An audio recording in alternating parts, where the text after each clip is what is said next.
Olha, primeiramente eu quero que você comente agora quem você acha que mandou matar Marielle Franco. E se o sobrenome dessa pessoa começa com Bolso e acaba com Naro, curte também o vídeo e se inscreve no canal. Agora vamos falar sobre Marielle Franco, decisão do Dias Toffoli, sobre o Queiroz e sobre Bolsonaro. A decisão do Queiroz, que parou todos os processos baseados em relatórios do COAF, que era uma decisão para blindar o Flávio Bolsonaro e o Queiroz. Lembram-se?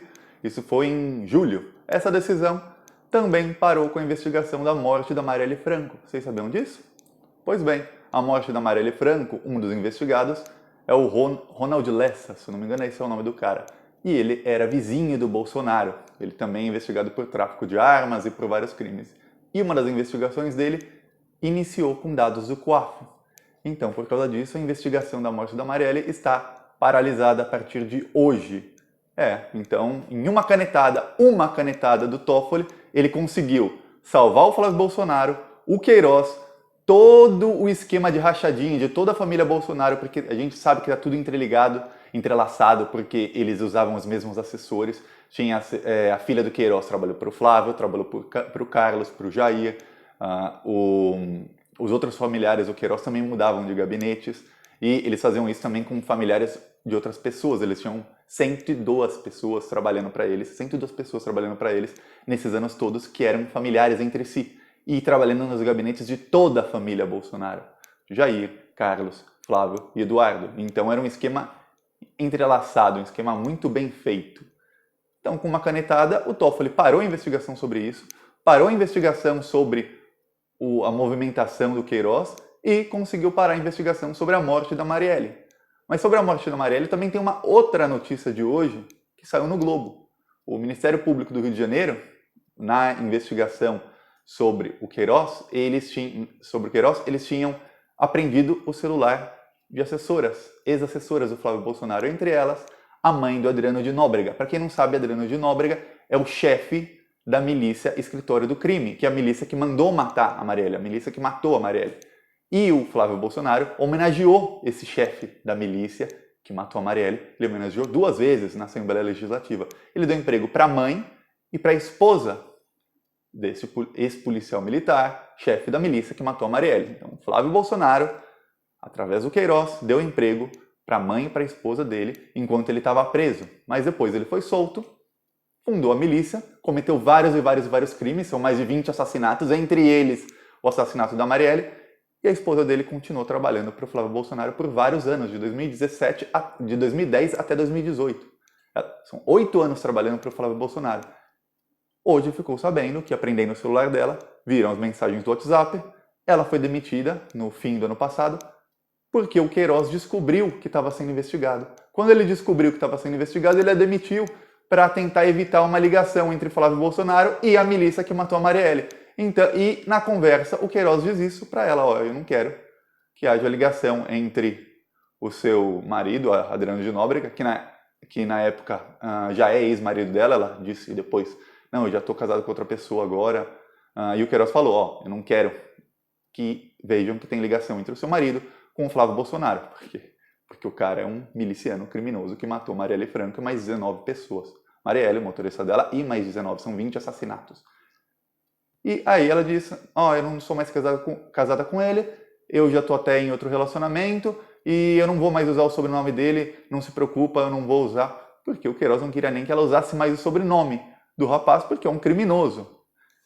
E quando o Queiroz foi perguntado no ano passado, ainda no fim do ano, quando explodiu o escândalo, por que ele tinha contratado a esposa e a mãe desse ex-policial, chefe da milícia, o Queiroz disse, porque eu queria ajudar a família que estava passando dificuldades. A família de um policial que tinha sido homenageado pelo Flávio 2 vezes, ou seja, um policial amigo da família, e a família dele estava passando dificuldades. Então, com dinheiro público, a mãe ficava ganhando 5 mil por mês e a esposa ganhava 6 mil e pouco por mês, 11 mil por mês, nós, o povo, pagávamos para a mãe e para a esposa de um assassino. Por quê? Porque o Queiroz e o Flávio Bolsonaro queriam ajudar a família de um amigo. E esse amigo é a pessoa que matou Marielle Franco, que mandou matar Marielle Franco, porque a pessoa que realmente matou Marielle Franco é o vizinho do Bolsonaro. Em uma canetada, o Toffoli para com a investigação de tudo isso. Aí eu falo, a direita, no caso a extrema-direita, o Bolsonaro, ele aparelha a justiça, ele aparelha a Polícia Federal, ele aparelha todos os órgãos públicos junto com ele para que ele nunca seja investigado, ou ele não aparelha? Ele aparelha. A esquerda, quando esteve no poder, aparelhou? Não. Tanto é que a Dilma era presidenta e a Polícia Federal, que estava sob as ordens de Dilma Rousseff, que era presidenta, levava o Lula coercitivamente, ilegalmente, numa decisão de um juizinho de primeira instância. E ninguém fez nada. Ninguém foi demitido. Os procuradores continuavam cometendo crimes para investigar e perseguir o Lula, cometendo vários crimes durante um governo de esquerda e ninguém fez absolutamente nada. Tanto o governo de esquerda deu autonomia que eles se sentiam no direito de cometer crimes contra um ex-presidente que é do mesmo partido que a atual presidenta era, e eles continuavam cometendo vários crimes e ficavam impunes, e estão impunes até hoje. E o Bolsonaro, não, ele comete os crimes, ele aparelha o Estado, ele não deixa que se investigue e ele persegue a oposição. É isso.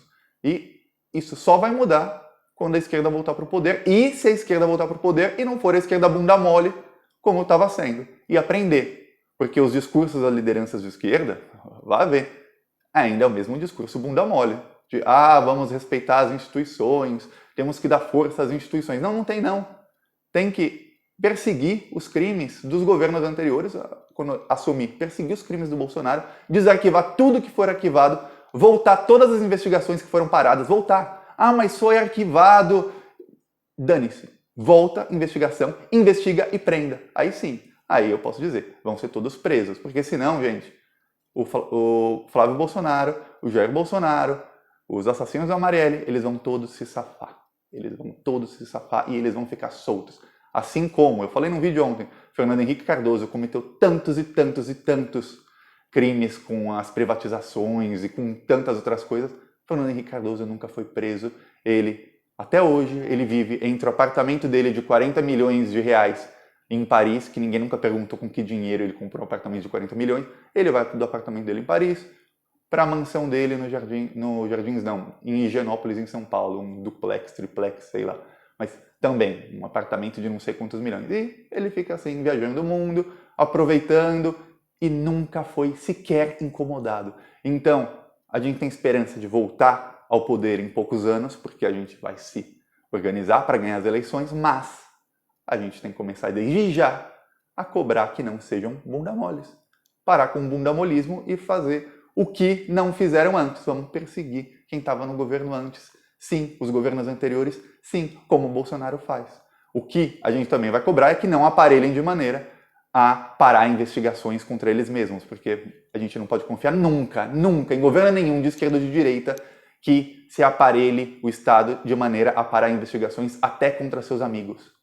Não pode parar investigação de ninguém, mas tem que sim desarquivar investigações contra Sérgio Moro, contra Deltan Dallagnol, contra Bolsonaro, morte de Marielle e tudo. Tudo que não for investigado no governo Bolsonaro, a gente tem que pressionar para que seja investigado no governo que vier depois, para que desarquivem tudo. E assim a gente garante que não haverá impunidade, porque senão esses crimes prescrevem e vão ficar todos soltos aproveitando o dinheiro que roubaram e aproveitando todos os crimes que eles fizeram. Porque aí sim, a gente pode falar que o crime compensa. Porque não adianta a gente tirar 40 milhões da miséria, a gente criar mais de 100 universidades, a gente mudar completamente a infraestrutura do país, duplicar rodovias, fazer 5 mil quilômetros de ferrovias e tudo mais que os governos fizeram de bom, e aí você deixa as instituições se aparelharem do outro lado e te darem um golpe, porque aí a gente sobe, cai, e o Brasil progride, regride e não sai do lugar. A gente tem que